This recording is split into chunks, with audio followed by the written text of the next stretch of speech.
coworker gets me fired. My many years waiting for revenge. Have you ever wanted revenge so badly you were willing to wait years for it? I did, and boy was it worth it. Let me tell you how I went from being framed and fired to having the last laugh. I'm Jake, and this all started when I was working at Silverdale Electronics. It was a small company of about 10 people, and the owner, Mr. Thompson, treated us like family. He paid well, gave bonuses, and even invited us all to his son's wedding. It wasn't perfect, but it was a good place to work. After a few years, the manager position opened up. I applied, but didn't get it because I lacked a business degree. That's when I decided to go to university. Mr. Thompson was understanding when I gave my notice. To support myself through school, I got a job at Redwood Emporium, a retail store with about 50 employees. I started in the warehouse and eventually became the warehouse supervisor. That's when I hired Lucy, who would later play a crucial role in my revenge. Enter Sarah, the villain of this story. She started as a cashier, but quickly brown-nosed her way up to sales supervisor. Sarah and I got along like oil and water.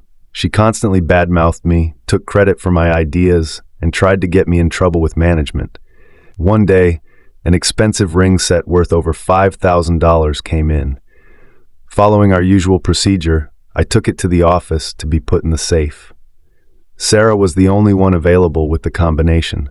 She told me to leave it on her desk, saying she'd put it away after finishing an email. The next day, all hell broke loose. The rings were missing. It was my word against Sarah's, and with no working security cameras, I was the last person seen with the box. Despite my protests, I was fired. Devastated, I called Mr. Thompson for a reference, only to get the shock of my life. The manager position at Silverdale was opening up, and he wanted me back. I jumped at the chance, thinking my troubles were behind me. But the story doesn't end there. Lucy, my former employee, had a plan. She befriended Sarah, pretending to be glad I was gone. After months of hanging out and drinking together, Sarah finally slipped up. During one drunken night, she admitted to stealing the rings and framing me. Lucy's husband recorded the whole confession. The recording led to Sarah's arrest and conviction. She got 5 years in prison, which seemed light considering what she'd done to me. I sued her for emotional distress and lost wages, and settled with Redwood for wrongful termination. Now, here's the cherry on top.